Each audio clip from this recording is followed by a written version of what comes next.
हम फीस कैसे चार्ज करते हैं, it's like based on value addition. हम क्लाइंट के साथ एग्री करते हैं कि हम अब आपको इतना वैल्यू ऐड करके देंगे, हमारा ये फीस होगा। और बेसिस क्लाइंट को obviously for example let's say कि कोई पीएलआई स्कीम है, जैसे प्रॉफिट लिंक इंसेंटिव है या exactly. Production link incentive scheme है। उसमें कैसा है कि आप न्यूली फ्रेशर चार्टर्ड अकाउंटेंट हो, आपको एक्सपीरियंस है, आप क्लाइंट को बोलते हो कि मैं इस स्कीम में गवर्नमेंट से आपके लिए इतना पैसे लाके दूंगा। दो बहुत डॉक्यूमेंटेशन कंप्लायंसेस सब कुछ फॉर्मेलिटीज, इसमें थोड़ा सा टाइम टेकिंग है।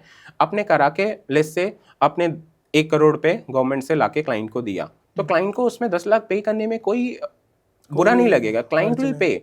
थिंग इज कि आप वैल्यू एडिशन कैसे दे रहे हो। तो फर्स्ट है कि आपको वैल्यू एडिशन के ऊपर फोकस करना है। और दूसरा चीज़ ये है कि क्लाइंट के साथ रेगुलर कनेक्ट पे रहना है। क्लाइंट को टाइम टू टाइम कंसल्टिंग या खुद जहाँ से। से एडवाइजरी, हाँ ऑब्वियसली, क्योंकि सी आपको बिजनेस अंडरस्टैंडिंग तभी मिलेगा आप रेगुलर कनेक्टेड हो गए। तो बिजनेस अंडरस्टैंडिंग ऑब्वियसली कोई भी असाइनमेंट के लिए इंपॉर्टेंट फैक्टर होगा। तो दैट वे आप जब अंडरस्टैंडिंग आपको अच्छी रहेगी बिजनेस की, आप क्लाइंट से कनेक्टेड रहोगे, क्लाइंट को ओपिनियंस दोगे, तो क्लाइंट क्लाइंट भी ऑब्वियसली बिजनेस कर रहा, तो उसको भी पता है क्या पता। सही है क्या गलत है, और वो आपसे कनेक्टेड रहेगा, तो उसको फी पे करने में कोई ऑब्जेक्शन नहीं है। रही बात वैल्यूएशन, अब आपका दूसरा क्वेश्चन था कि हम कैपिटल बस्टिंग हो गया या ओपिनियन वगैरह हो गया, इसके अलावा भी क्या काम कर सकते हैं। सी आज के टाइम पे जो वर्किंग का एवेन्यू है ना, बहुत सारे हैं। Practice as a practicing chartered accountant, जैसे पहले ट्रेडिशनल मेथड चलता था कि ऑडिट्स। आपको ऑडिट ही करनी है अकाउंटिंग या करनी फिर है। अकाउंटिंग ही करनी है या फिर टैक्स ही देखना है। अदर देन दिस बहुत सारे एडवाइजरीज हैं। आप बिजनेस एडवाइजरी कर सकते हो, टैक्स एडवाइजरी कर सकते हो, आप ओपिनियंस ड्राफ्टिंग के लिए स्टार्टअप। कर सकते हो, स्टार्टअप्स के लिए कर सकते हो, फंडिंग के आईपीओ। लिए कर सकते हो, आईपीओ रेडीनेस के ऊपर काम कर सकते हो। एसएमई आईपीओ हो गया। Right right. आप दूसरा ड्यू डिलिजेंस वगैरह पे फोकस कर सकते हो, रिस्ट्रक्चरिंग पे फोकस कर सकते हो। और आजकल तो बहुत सबसे ज़्यादा वर्निंग है कि फॉरेन अकाउंटिंग आउटसोर्सिंग, जो फॉरेन का अकाउंटिंग है यहाँ पे इंडिया में हम्म। आउटसोर्स, तो उसके ऊपर काम कर सकते हो। सी फॉरेन में क्या है आजकल, यूएस ऑस्ट्रेलिया यूके वगैरह में वहाँ पे लेबर आवर, जो मिनिमम ज़्यादा लेबर है। आवर भी बहुत कॉस्टली है। तो वहाँ का बुक कीपिंग आप इंडिया में इंसोर्स करके और यहाँ पे करवा सकते हो, और वो वहाँ पे जो वहाँ का मिनिमम भी पे करेंगे ना, तो आपके लिए यहाँ पे बहुत ज़्यादा पैसे हैं। जैसे इंडियन से है ना, सबसे अच्छा माना जाता है पूरे वर्ल्ड में, करेक्ट करेक्ट। क्योंकि इंस्टीट्यूट ने हमें बहुत मतलब तराश के बनाया है।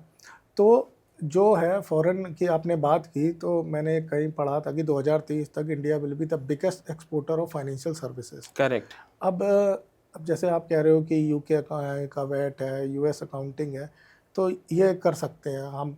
तो बेसिकली वो जोहो पे बुक्स मेंटेन होती हैं वहाँ पे, और ये सारे तरीके हैं। पर सबसे बड़ा चैलेंज है कि हम वहाँ से क्लाइंट कैसे लाएं। सी मैं क्लाइंट लाने के लिए भी बेसिस माय एक्सपीरियंस हम कैसे कनेक्ट कर सकते हैं। तो आप ऐसे पिच कर सकते हो, लेट्स से आपके कोई इंडियन कनेक्ट होगा, जी। ठीक है, जो इंडिया में बिजनेस कर रहा होगा, उसके सब्सिडीज उसके जेबीज फॉरेन में होगा। अल्टीमेटली वो कंसोल उसका एफएस कंसोलिडेटेड इंडिया में ही होता है। ओके। तो आप उनसे बोल सकते हो कि आप वो जो फॉरेन एंटिटी है वो हमसे हमें कराओ। अकाउंटिंग दे दो, तो दैट वे आप कनेक्ट कर सकते हो।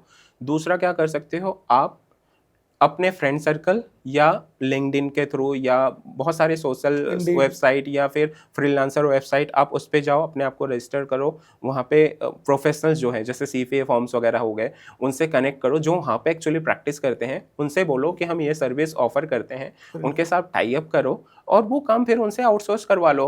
वो क्या करेंगे, वो रिव्यू करेंगे। यदि आपने बुक कीपिंग सर्विसेज आउटसोर्स करवा लिया, that means you will be responsible for book keeping का सारा प्रोसेस, और रिव्यू मैकेनिज्म वो देखेंगे, वो